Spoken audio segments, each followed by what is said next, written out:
A sheriff to salvage the... Written by Etta Foster and published by Starfall Publications.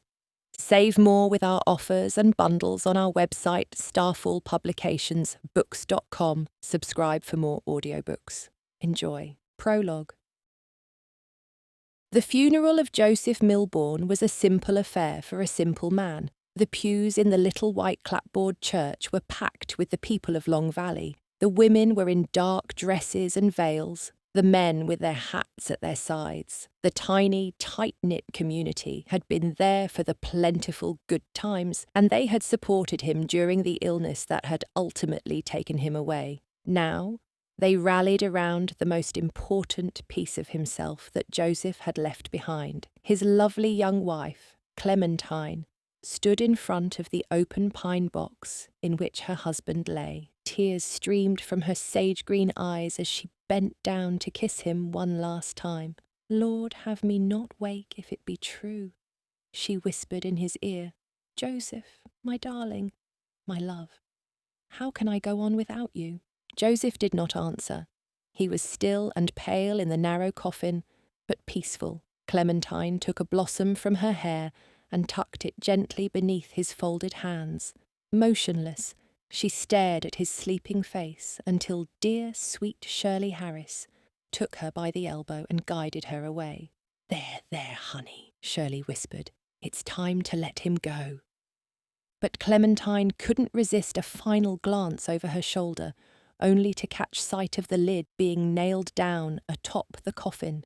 Shock and sorrow squeezed remorselessly at her heart, until Clementine nearly collapsed into Shirley's arms. The stout woman with curly auburn hair held her up every step of the way. "Here you go, honey." Shirley sat the new widow in one of the pews, away from the other parishioners. "You just sit right there a while. I'll be close by if you need me." "What am I going to do?" Clementine whispered, to herself more than anyone else. She clasped her hands tightly in her lap. "Oh, what am I going to do?" There were no answers. Joseph had had little family. At the front of the church, a long, slow line of the deceased's friends and neighbours shuffled somberly past his plain casket. Many of them looked Clementine's way as they walked back down the centre aisle, but Shirley kept them at bay. Clementine paid no heed. She sat in the spot Shirley had placed her with her head down, tears dripping from her cheeks. Nothing in the world existed outside of her broken heart and the profound sense of emptiness that swiftly rose to take Joseph's place. Her husband had been ill for quite some time, and yet she had never allowed the thought to cross her mind that he might not recover. Joseph was only a year older than her, 25. He had been the picture of health until he came down with a mild sickness in the winter, too quickly for belief. Influenza had ravaged his body to the point he could hardly be recognised as he lay in their bed. And now he was gone forever. On her first day of being truly alone on the farm, Clementine woke up in a daze. The eye of the sun was just beginning to peek over the rolling horizon, colouring the sky in pale pinks and yellows and blues. She lay silent in the big double bed. Joseph's side was quiet and cold. The old house, too, was stiller than it had ever been. Its floorboards creaked beneath Clementine's feet. She'd always found that to be a comforting sound. Suddenly, it struck her as eerie instead. A splash of ice-cold water to her face shocked the rancher's widow back into reality. She gazed at her own haggard, grief-worn expression in the looking-glass. How could she be the same blushing bride he had carried over the ranch house threshold, who laughingly milked cows and gathered eggs? That life seemed ages ago. By the time Clementine finally made it out onto the front porch, she was met by the sight of 6 or so rough-looking men waiting around the steps. The moment they saw her, each and every one removed his hat. The ranch's grizzled foreman, a lifelong friend of Joseph's, stepped forward. "Ma'am." His voice was husky with ill-concealed emotion. He cleared his throat.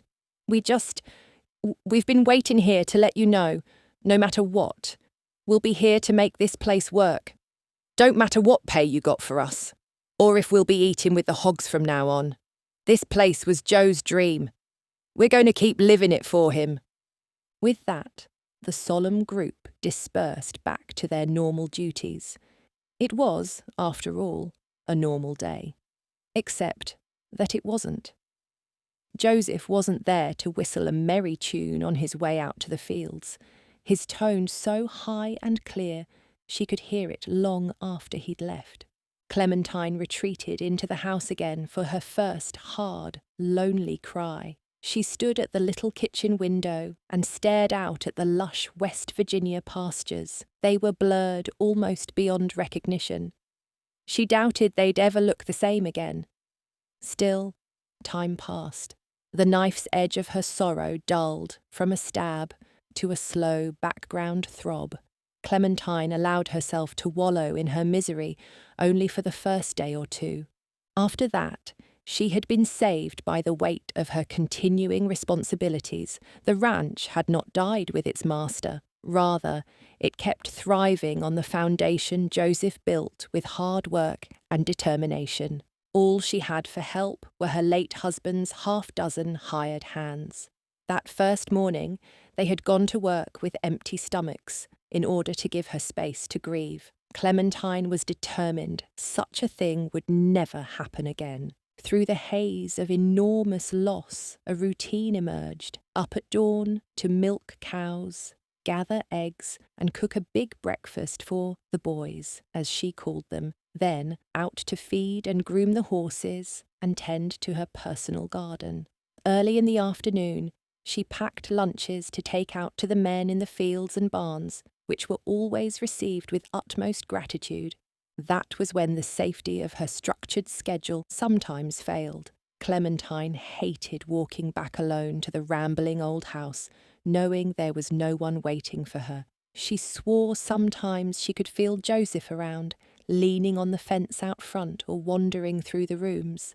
Back home, out of sight of every other being on the ranch, Clementine occasionally allowed herself to crumble for a moment. Her carefully constructed facade fell away to reveal the yawning chasm that remained in Joseph's absence. She would weep fiercely for a minute before stitching herself back together, bit by bit. Someone needed to do the washing and mending, churn the butter, and make a warm, hearty supper. And despite feeling Joseph in each and every one of these mundane little tasks, despite being able to see the life she had lost as she sewed and stirred a pot on the hearth, Clementine found stability there too. She clung to the illusion of normalcy, like a drowning woman onto an upturned boat. When the ranch hands came in to eat, she had her sweet smile ready. As days went by, the men began to joke and laugh again. In the name of strength, Clementine joined in. For a long time, she faked her joy. A hollowness lurked behind her sunny smiles and sparkling eyes, but she tried her best. For everyone's sake, tried her best to move on. Joseph's lingering memory didn't make that easy. Days crept into weeks, and still 100 times an hour, Clementine would be struck by something that reminded her of her late, beloved husband, or her inability to save him from his fate. The pile of bed sheets in the corner of the bedroom that she hadn't been able to launder for a week after he died, his clothes still hanging in the closet, his boots waiting by the door, the mild-mannered gelding he always rode, now patient but lonely out at pasture. At first, Clementine wondered how she could survive the weight of all these crushing little blows. She still expected to wake up early one morning to find Joseph sleeping in the bed beside her. Surely it was all some kind of horrible, extended nightmare. But of course, Joseph never came back. A few times a day, Clementine's feet dragged her out to sit by his grave. "You know," she'd say, "things are going all right, considering. The fields are getting tilled and planted just how you like. The garden's going to look lovely in a few weeks." Then she'd sigh, press her lips together and try to hold back the tears. But I sure wish you were here to see it, darling. Slowly, the colour began to bleed back into Clementine's world. Not all at once, but a little at a time. She noticed the dappled sunshine playing on spring buds and the grassy scent of the warming breeze. Rare smiles crossed her fine features of their own volition. The ranch hands remarked among themselves that it felt as though the pall was finally lifting from over Joseph and Clementine's homestead. When Shirley came to visit with homemade goods and an endless supply of love, she was met with warm embraces. "How are you holding up, Sweet Pea?" she asked. "The ranch looks quite well this early in the season." She busied herself around the kitchen, putting out plates and settings for an afternoon snack. Soon the kettle was hanging on the hearth as the two women settled down at the table. Clementine's voice trailed off. She looked down into her empty cup. "I suppose we're getting by.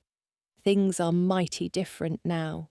Shirley reached out and patted her hand, eyes full of sympathy. "And it'll be like that forever, honey. I won't lie to you. The grief's going to come and go for the rest of your life, but you'll learn to bear it, I promise." Clementine bit her lip. "What if I don't?" she said softly. Her voice quavered. "You will." Shirley's gentle voice grew firm. "You're stronger than the sorrow. I can't say it'll get better, but it will get easier." She squeezed the young widow's hand. A lump stuck in Clementine's throat, but she took a deep breath and swallowed hard. The teetering scales of her emotions started to swing back toward an even keel. Below the surface of uncertainty, a kernel of strength took root. Clementine nodded. Yes. Her voice was still quiet, but stronger than it had been. "You're right, Shirley. It will get easier. It must. And even if it doesn't, I must carry on anyway." That's the sad truth. Shirley stood to reach into the basket she'd brought, extracting a beautiful golden brown cherry pie. She cut a slice for Clementine and topped it with a dollop of cream. "Have a treat now, dear. See it as an omen for a better day." These days, Clementine was not often hungry. She had dropped some weight from her already slender frame, and she knew she couldn't afford to lose more. Shirley's cherry pie was the perfect antidote. "It's delicious." Clementine smiled as the bold flavour burst across her tongue. The taste reminded her of gleaming summers past, wading along riverbanks with Joseph and riding horses bareback through green and golden fields. For the first time, such memories filled her with the happiness she felt when they were made, not with sorrow at their great and terrible loss. Though her heart stayed heavy, she suspected that perhaps there was a way through the darkness. Shirley smiled warmly at the look of peace upon her hostess's pretty face. "I thought you might like something good and sweet. Always lifts my spirits." Chuckling, she cut a second piece for herself, and the two friends ate together in the sun-warmed kitchen. Not many words were exchanged between them, but then again, not much needed to be said. When the time came for Shirley to go home down the winding country road, Clementine walked her to the gate. The women shared a tight embrace. "Thank you." Clementine smiled once more. "I don't know where I'd be if not for the grace of good neighbours." "Don't you think a thing of it, honey. You know I'm just up the road if ever you need me." Then she was off on her way, strolling through the late spring afternoon toward the Harris homestead. Clementine turned and retraced her steps to the house. It was much too big and much too lonely still, but as she covered the remainder of the pie and set it aside for that evening's dessert, her heart seemed just a few shades lighter. Chapter 1. 2 years later, spring had ripened into a glorious summer, and though the heat and humidity stifled in equal measure, Clementine welcomed the blazing blue skies. She pulled her bonnet lower to shade her eyes as she worked through the rows of corn in her garden, laying each silk-topped ear down carefully in a basket. They would sell quickly at Sunday market, she hoped. The produce from her garden had been plentiful this year, filling her little market stall with fresh, bright colours. She liked to hear the ranchers' wives admire her handiwork. "What's your secret?" the women would ask, keeping their voices low. "My summer tomatoes never get so red." Clementine always thanked them graciously, but she never revealed her methods. In truth, she didn't do anything particularly special. She did, however, believe that the good fortune of the Milborn spread came at least partially from its guardian angel. Her Joseph had loved this place with his whole heart. 2 years on from his untimely death, his wife still felt the love in every inch of soil. Working the land made her feel close to him again. Early in the afternoon, with a basket full of plump-kernelled sweet corn tucked under her arm, Clementine was making her way back to the house when something stopped her. A sound floated high on the breeze, at once alien and familiar. She paused in her tracks and looked around for the source of the thin, high-pitched cry. It was coming from the lane leading out to the main ranch gate. Clementine set her basket of corn down on the porch steps and went to investigate. She rolled up her sleeves, fully expecting to find some tiny, struggling animal caught in the dense undergrowth. Briefly, she thought to run for a pair of gloves, but the closer she got, the louder and more insistent the cries became. Finally, the end of the lane was in sight. Clementine furrowed her brow. Some object rested at the foot of the gate by the postbox, a basket very like the one in which she collected her produce. The top of the basket had been left open. At its edge, Clementine spotted the fringe of a blanket. Whatever was inside the basket continued to wail. She knew what it sounded like, but the thought was too outlandish. No, it couldn't possibly be, and yet, as she approached and peered over the basket's side, it was. She gasped. Nestled in the folds of that blanket lay a crying baby, its plump hands closed into tiny fists. The perfect cherubic face was contorted and red with displeasure. Clementine watched breathlessly as the child drew air for another long wail. Instinct overtook her almost instantly. "Oh no, sweet one," she cooed, reaching down and lifting the infant into her arms. "Where is your mother?" A quick glance up and down the empty lane revealed no clues as to where the baby had come from. If nothing else, the moment it was safe in Clementine's arms, the baby stopped crying and gazed at her through large, shining eyes the same cerulean colour as the cloudless sky. As the infant was dressed in only a plain white cloth, Clementine could tell it was a girl, a beautiful baby girl with a dear, round little face. Clementine was puzzled. The idea that someone could forget their offspring out in the height of summer heat was absolutely ludicrous. The dry, dusty ground gave up no footprints. No other sound carried on the sweltering air. Clementine huddled the baby to her chest, sheltering its delicate skin from the worst of the sun. She trotted quickly up to the house, only stopping to pick up her abandoned ears of corn. There was still much to be done before next day's market, but the discovery of the infant at the gate rose over all other thoughts. The corn was left to soak in a tub, half to be shucked and half left in the husk for display at her Sunday stall. Clementine then carried the child into the sitting room, where she set about changing the cloth. Soon the babe was wrapped in cloth cut carefully from some of Clementine's old linens. Thus attended to, the tiny girl settled down at once and closed her cornflower blue eyes. Clementine sat stock still on the sofa, looking down at the infant. She didn't know quite how to feel.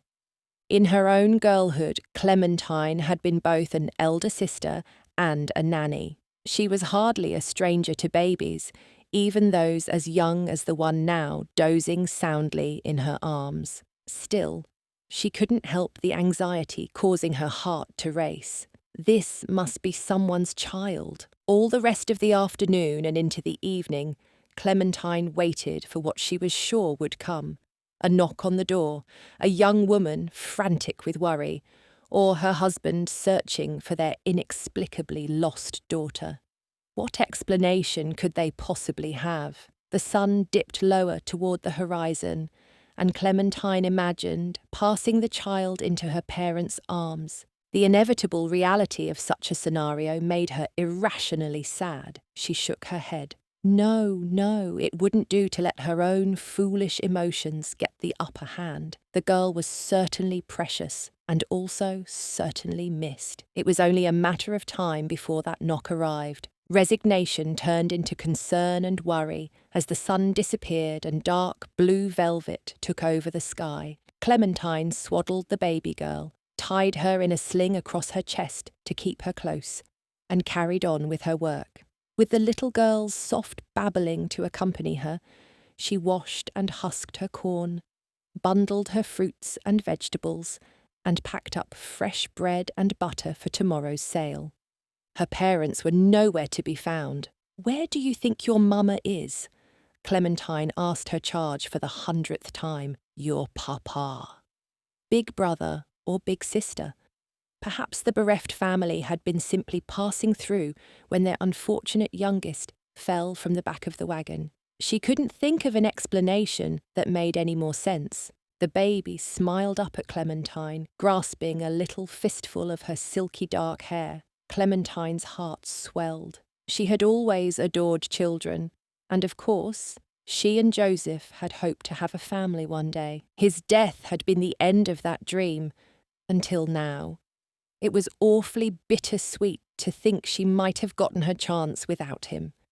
A name for the infant girl suddenly popped into Clementine's head. She tried to shoo it away, focusing instead on polishing each tomato to a lustrous sheen. The distraction was no use. Once the name had entered her consciousness, it stuck.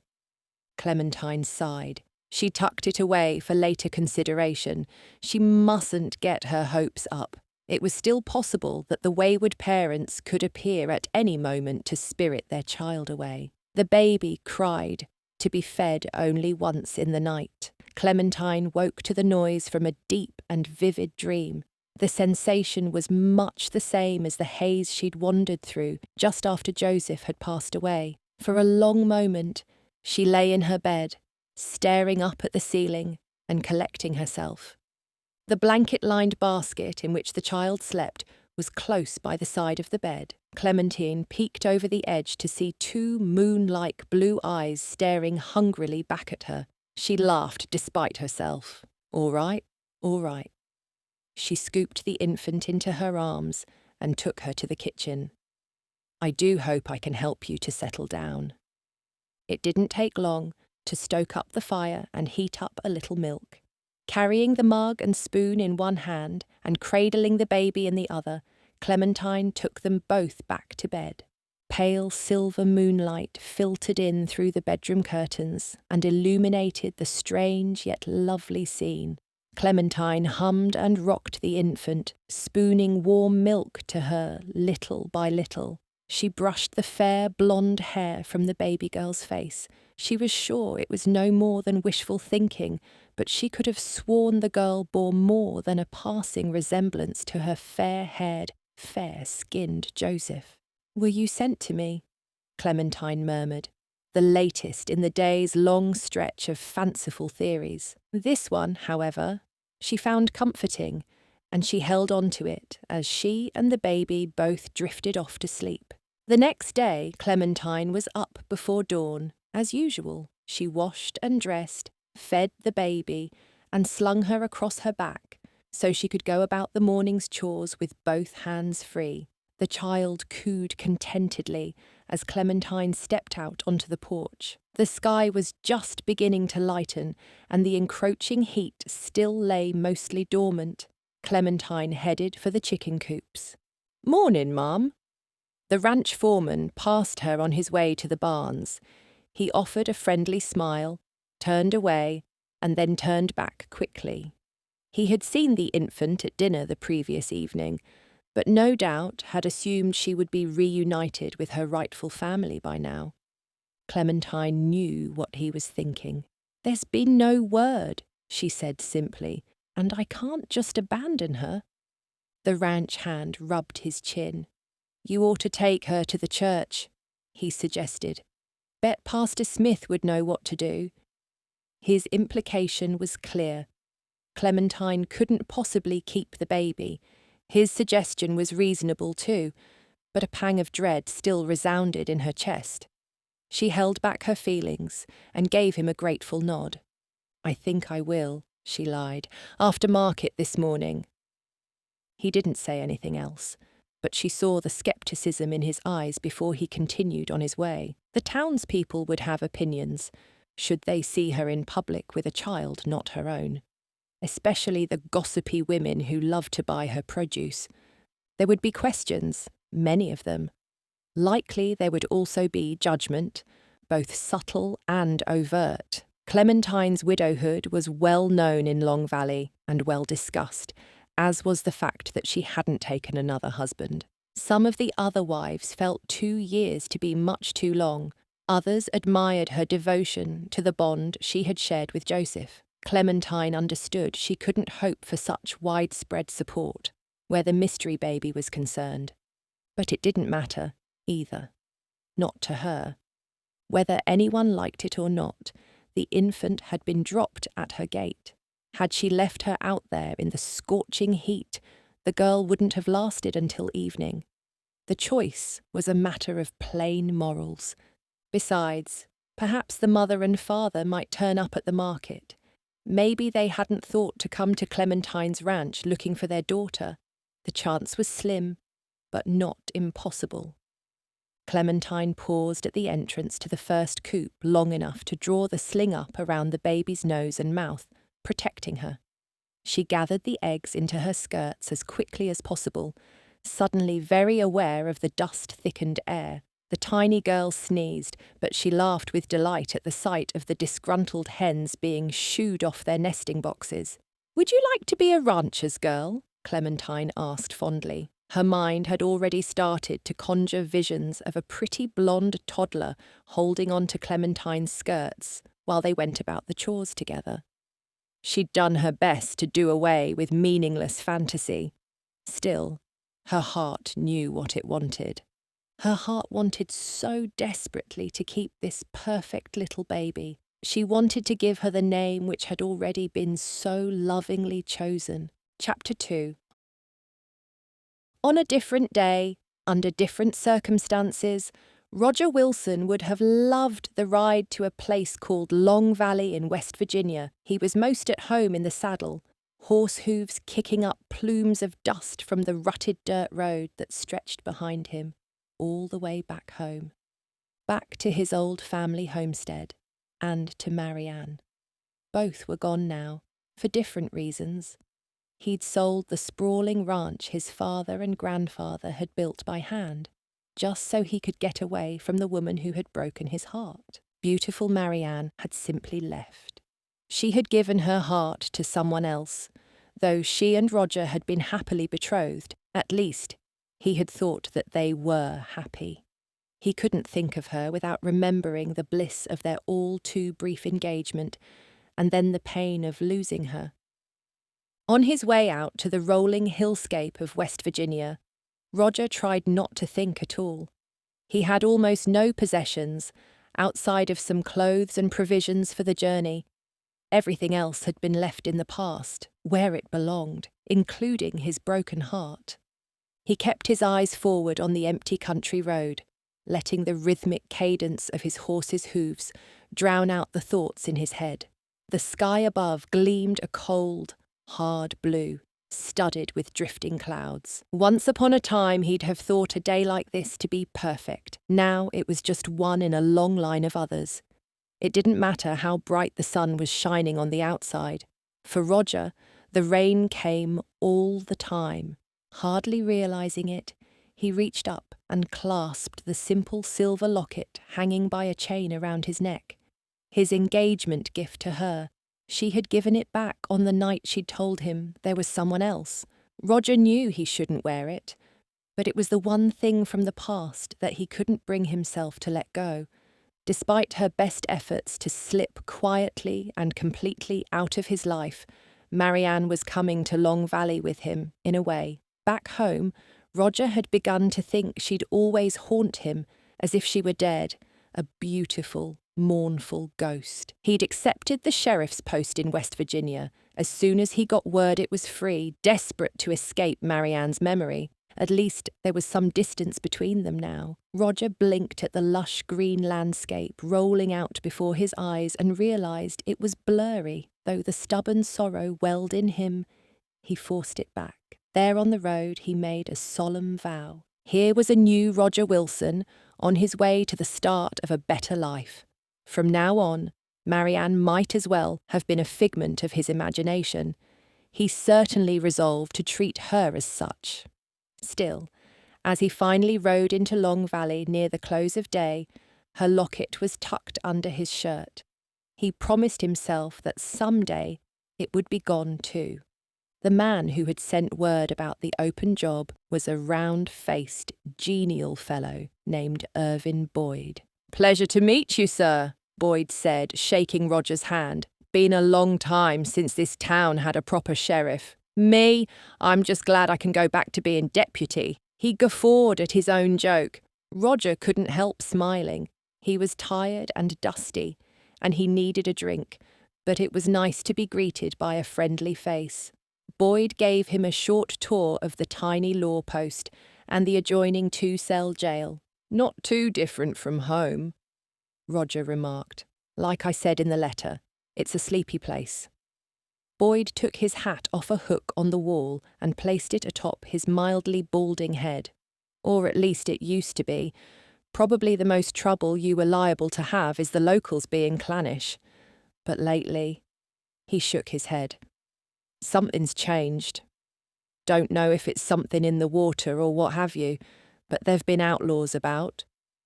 He opened the door and gestured for Roger to follow. "Outlaws?" Roger glanced at Boyd, his interest piqued. "Well, you know the type. Wandering men, the kind who come up on a place and think they own it." Irvin grimaced. "And I'm ashamed to say, sometimes they do. You're not the first sheriff in Long Valley, not by a long shot." "What happened to the others?" Roger asked, though he thought he could guess. The deputy frowned. Either they ran off, or they ended up falling in with the ones they were supposed to be arresting. Disgust briefly masked his friendly countenance. "I sure hope things'll be different now that you're here." He sighed. "Yes, sir. I sure hope so." "You like it here in Long Valley?" All things considered, Roger was not a man for small talk normally, but as the newcomer he felt some pressure to act sociable. His bones creaked as he pulled himself back up into the saddle. "It's fine enough," Boyd replied. "Most people are good at heart, once you get to know 'em.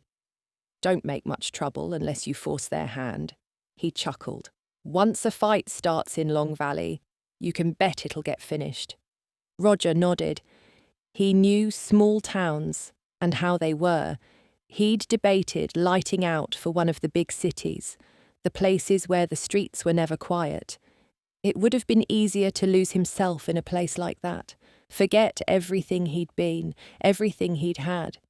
But he just wasn't much of a city boy, and this backwater settlement was where his feet had carried him.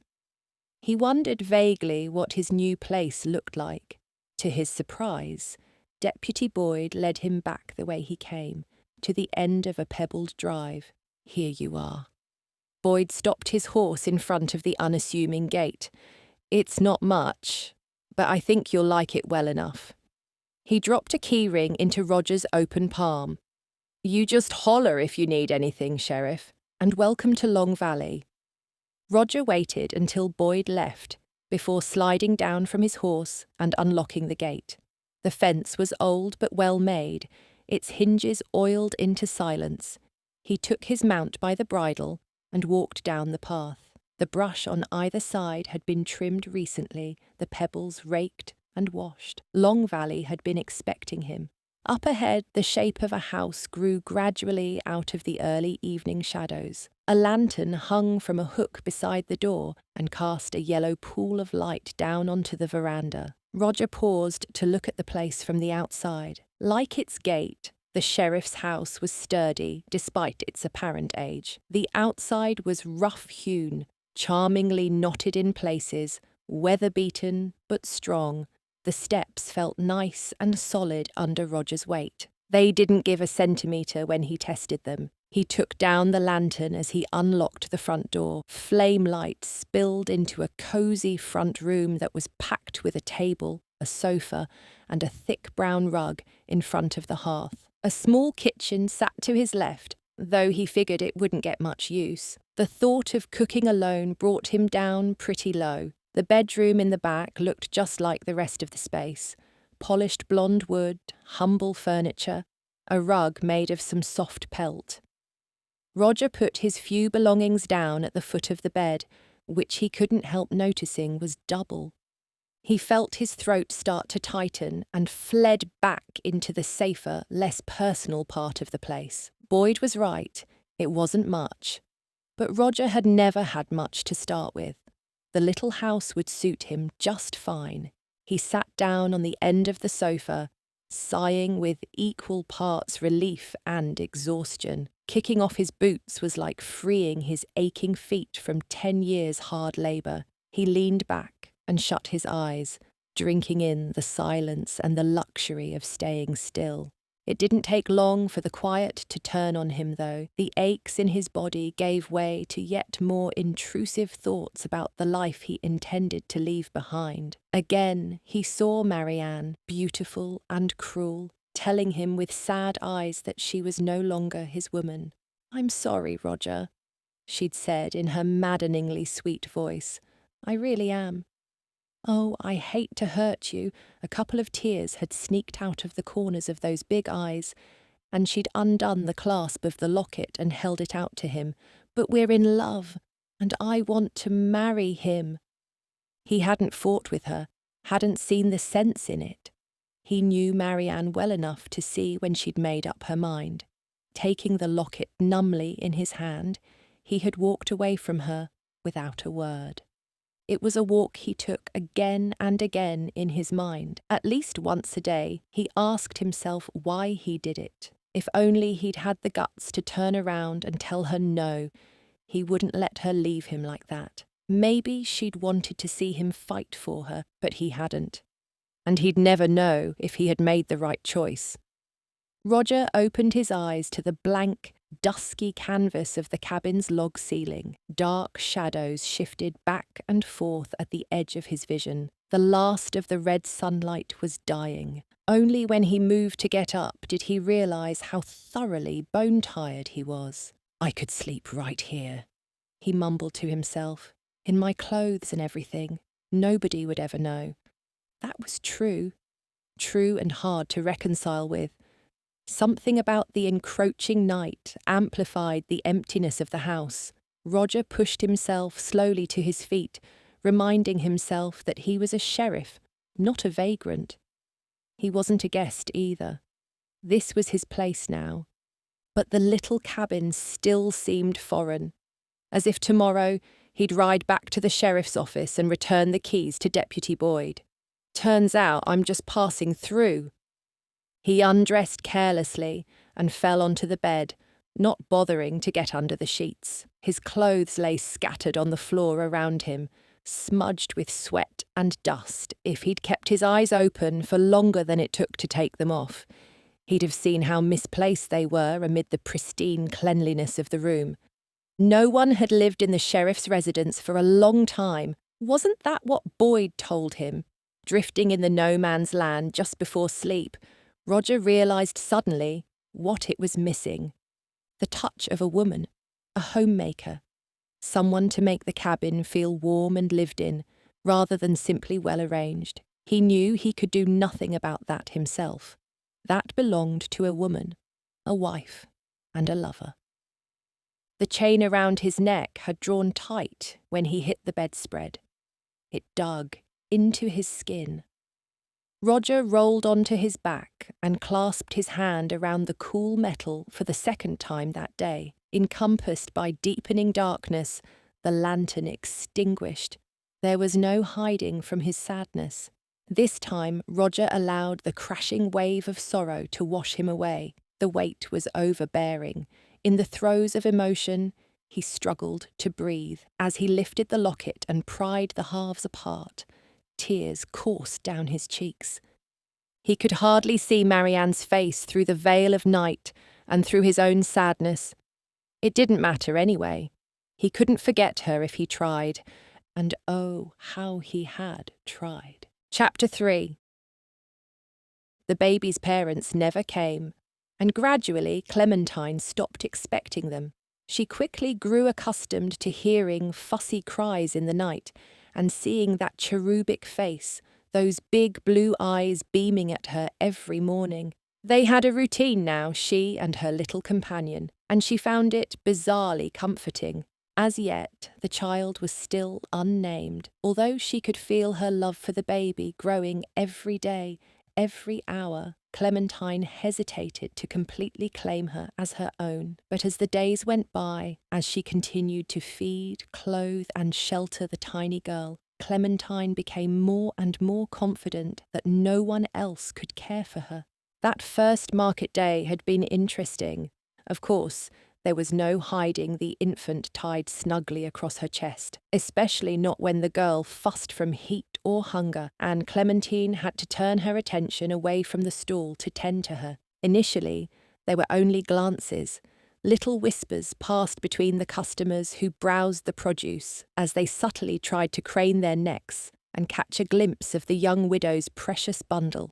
But soon the ravenous curiosity of small-town ranchers' wives could not be controlled any longer, and they started to ask questions. What a little angel! Is your family in town, dear? Clementine looked up into the woman's pleasant, wrinkled face, framed by hair the colour of an overcast sky, and smiled. She stalled for a moment, trying to think of the best way to answer. It would be so easy to lie. When she opened her mouth, however, a version of the truth came out. No, ma'am. I'm just taking care of her for a little while. Clementine bounced the baby on her lap, pretending she wasn't nervous. She told herself that it didn't matter what the rest of the town thought, but she knew that she cared nonetheless. The old woman raised her eyebrows. Oh! Her eyes searched Clementine's. Not many little ones in this town. You best enjoy her while you can. She set a few things on the counter to be paid for.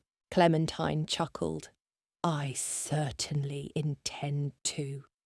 She added up the cost in her head, counted the change into her palm. You have a wonderful day now. The customer smiled again and turned away, but she glanced back at the baby before she left. Clementine could tell that the news would soon spread like wildfire. If there was one thing the people of Long Valley could be counted on to do, it was gossip. 7 years prior, just after she and Joseph had married, Clementine herself had been the subject of such gossip. The townsfolk whispered like wind through grass every time she went by. How pretty she was, and how polite, and goodness, how young. At one point, there was a rumour going around that she was really Joseph's younger sister, posing as his wife to get out of the shadow of a dark past. Of course, it was all ridiculous, and she never let it get too far under her skin. But those whispers did mean that it took a long time to gain the trust of her new neighbours. She met their looks of bemusement and pity with a bright, friendly smile, and she worked her tail off alongside Joseph on the ranch. Eventually, her strategy paid off. Their modest spread flourished, fairly tripling in size over the next 5 years, and the denizens of Long Valley began to see her in a new light. No matter her age, Clementine was the most loving of wives and as hard a worker as any, and after Joseph's untimely death, the respect of the town continued to grow. She had earned her place in the community through equal parts toil, strength, and grief. Even so, the subject of her conspicuous childlessness throughout her marriage remained an occasional clandestine topic of conversation in town. She had been a healthy young woman entering the prime of her childbearing years, married for plenty long enough to have a gaggle of little ones. Some of the women in town hadn't been shy about commenting on it. "Must be awfully quiet out on the ranch," they would comment knowingly when she came to town to do her errands or sell her garden goods. "The two of you ought to start filling up that house. Lord knows Long Valley's lean on children." The truth was, she and Joseph had been trying for their first child almost since their wedding night. Her neighbours' well-meaning observations stung, but she never let on how much. Now, as she stood at her market stall, cradling the blonde baby girl, Clementine wondered what new rumours would be sparked 2 years after Joseph had died. She wondered, too, what everyone would think of the name she'd picked. Josephine, a tribute to the man who would have been her adopted father, whom she resembled in so many uncanny ways. It was almost unnerving, but it comforted Clementine to look into those big blue eyes and somehow see someone she loved looking back. Over the weeks since Josephine's arrival, she had become Clementine's tiny, cheerful shadow. They were always together, not least because they had to be. There was no one at home on the ranch to watch baby Josie while Clementine worked, and so she was forever coming up with creative ways to protect the baby from the elements. She sewed little dresses and wide-brimmed bonnets, gloves and booties for delicate hands and feet. For a typical infant, Josie was rather overdressed, but such a thing could not be helped. The broiling eye of the summer sun showed no mercy. Nonetheless, she seemed a blissfully happy little girl. There was nothing she liked more than to be fed with the smallest teaspoon in the house, laughing as she smeared mashed vegetables all over her cheeks. She even enjoyed their long work days in the garden, the stables, and sometimes the fields, although the ranch hands sent Clementine in with great haste if they found her working with the baby on her back. "Oh no, Clem," they'd say. "You and that babe go on back to the house. We'll take care of this." At first, Clementine had resisted, insisting that she was perfectly fine. But these men, who had steadfastly served the ranch for more than half its years, gently persevered. Eventually, she and the baby would retreat to the comparatively cool shade of the house to make a meal or bake something. Such was the pace of their sweet little life, which grew more comfortable with each passing day. In the back of her mind, Clementine was certain that Josephine's parents had forsaken her on purpose. Why they had chosen her ranch gate as the place to leave their baby, she couldn't say, but she was already awfully glad that they had. Josie brightened her new mother's days, bringing a happiness Clementine hadn't felt since poor Joseph's passing. She often caught herself singing unprompted, to the baby and to herself, swaying around the kitchen with Josephine cradled in her arms. The spark of true joy lit Clementine's soul again. Sometimes, amid her happiness, she thought of baby Josie's parents and felt a little guilty. Was it right for her to be basking in what was surely a source of great pain? It seemed prudent to remind herself that as much as she loved children, many were born under the cruelest of circumstances. To frame herself as Josie's second chance was self-serving, but it was also kind. She imagined the girl who had given Josie up as being similar to Clementine herself, someone who loved children but hadn't any choice in the matter. Clementine promised this phantom woman 12 times a day to raise her daughter with utmost care. Clementine tried not to wish too hard that Josephine had a daddy. Oh, she could raise a baby on her own. No matter what came, she and Josie would be fine. But what love and tenderness there would have been in a partnered life. Her heart longed for that sort of mutual belonging to each other, but she knew she'd never find another man like Joseph. The days were sweet more than bitter, but still bittersweet. Clementine learned to revel in the best things about her new life and to push through a new and different loneliness all over again. Josephine was a treasure meant to be shared, yet she had no one except the endlessly inquiring townsfolk in Long Valley. Word had spread as quickly as she'd expected, and crowds began to form around her stall on market mornings. Long Valley was a place rather hungry for families. Josephine was soon notorious, and with that fame, the questions grew more frequent, if not more pointed.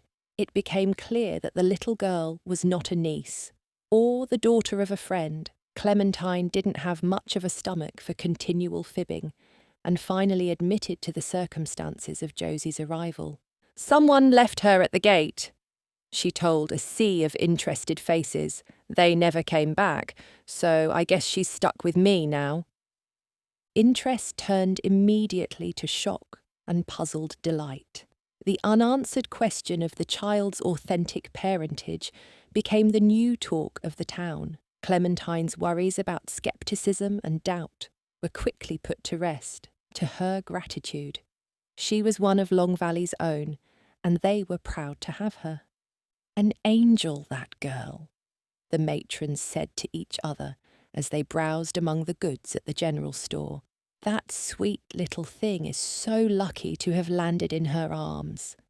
Speculations flew as fast as tongues could wag. The abandoned infant was the daughter of outlaws forced to flee from a relentless posse. She'd been left by parents too poor to support another child. She was the product of an illicit affair. None of the theories could be proven, which made them all the more intriguing. The tales of her origins grew almost to be a local myth, the legend of the girl in the basket. Clementine laughed them all off. She knew it was no more than harmless fun. Everyone who came into contact with Josephine doted on her, as if they had known her from birth. And Clementine knew the fascination would pass. She'd lived in small settlements, much like Long Valley, all her life. The moment something new and even mildly interesting occurred, the public focus would shift. Thus, Clementine was hardly surprised to come into town one morning and hear vague whispers about something other than her adopted daughter. There was a newcomer in town, a stranger who had ridden in at sunset. "Word is, he's taken up residence at the sheriff's place over yonder." Long Valley's residents chuckled. "Wonder if he means to whip this place into shape." Clementine didn't pay much mind to these murmurings. She had her hands full, with the baby and the ranch taking up every spare minute of her days, though she did find it a little bit odd that someone might come all the way to Long Valley just to be its sheriff. She loved her ranch and her neighbours, but the town itself was trouble. Hardly a week went by without some report of theft or vandalism, or some mention of shady characters haunting the roads in and out. She had thought about leaving off and on for the past 2 years, but her thriving ranch was here, and so were all her memories of Joseph. And now that she had a baby to look after, the thought of leaving home and starting over was even more daunting. Not that it really mattered who the new sheriff was, anyway. He could be a vagrant or a wanderer for all she cared. The important thing was that Long Valley desperately needed a sheriff, and if some unknown man was willing to step up to the task and do it right, who was she to say anything? Chapter 4. On a cloudy Monday morning, only 2 days after he arrived in Long Valley, Roger made an introductory speech at the insistence of Deputy Boyd. A public notice had been posted in the square, and that was where Roger stood, facing the slowly assembling crowd. He hadn't expected much in terms of turnout, but by the time he began, it seemed the whole town had shown up. "Morning, ladies and gents," Boyd addressed the populace with a smile. "Now, I know this don't happen too much around here, but I got an announcement to make. As you might have seen from the announcement posted right over there, starting today, there's a new lawman in town." He gestured to Roger, amid indecipherable murmurs from the crowd. Boyd continued, "His name's Roger Wilson, and he's come to help me run the office and the jail. I hope you'll join me in showing him some proper West Virginian hospitality." The response to this request was lukewarm, at best. Roger stepped forward to say his piece and saw shifting among the ranks, wary eyes sizing him up. He imagined them all armed with pitchforks and torches. "Hello, folks," he said gruffly. "Deputy Boyd's told me there's been some problems around here lately. I aim to clean those up, but it'll be easier if we work together. Anyone with information on unsolved crimes, recent or otherwise, can drop by the sheriff's office whenever they please. I'll be there and you'll see me on the streets too." The throng murmured again, exchanging glances. He could tell it was a song and dance they'd heard before, and he couldn't rightly blame them if they didn't quite believe what he had to say.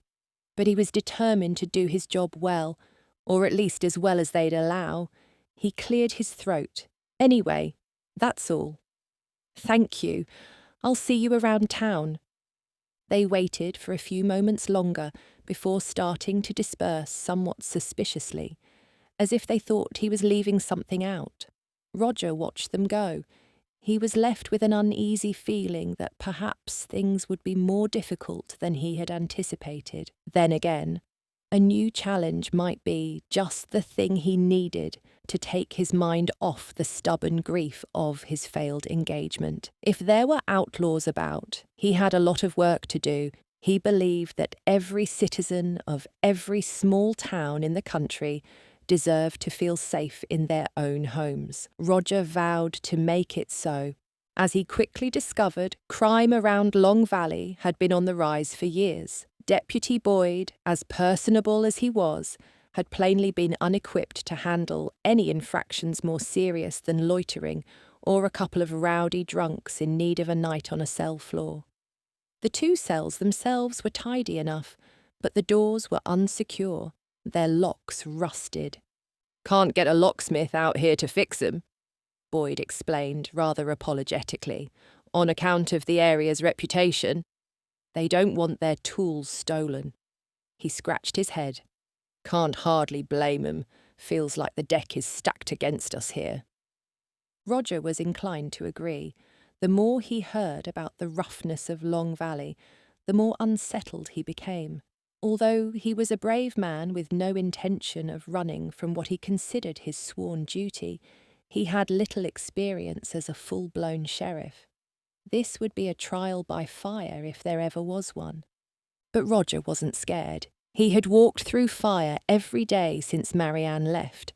A little more heat wouldn't make a lick of difference. "Guess it's just you and me then," he said to Boyd, pulling out the worn wooden chair behind his desk. "We better get to work." Despite his trepidation, the first week slipped by in relative peace. The townsfolk were leery of stepping into his office at the outset, though he kept the door propped wide open so they could see him working. He wanted every man, woman, and child in the little settlement to know he was a man of his word and that he was available exactly as he'd promised. If he caught their inquisitive eyes from the street, he waved or tipped his hat. Smiling was a lot to ask, but he tried his best.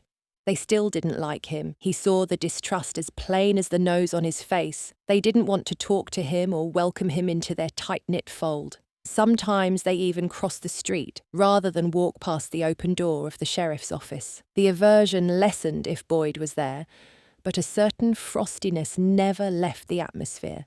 "I have to admit, fella," Boyd remarked, a few days in, "this is worse than I expected. I guess your predecessors really did a number on this old town." He shook his head sadly. "Used to be, we never met a stranger in Long Valley. Nowadays, it seems like that's all we got." "It's not their fault," Roger answered. He was careful to hide his own disappointment. "Been a tough few years around here." "That it has," Boyd was silent a while longer, then forced himself to brighten up. People will start coming in soon enough. You'll see. Once they realise that I trust you, they'll follow suit. Roger wasn't so sure, and so was pleasantly surprised when the deputy's prediction proved somewhat correct late in the week. A stout, middle-aged rancher with close-cut dark hair and deep lines around his mouth stepped through the door. He nodded to Deputy Boyd and shook his hand. "How are you, friend?" Boyd asked congenially. "And what can we do for you?" He turned to Roger.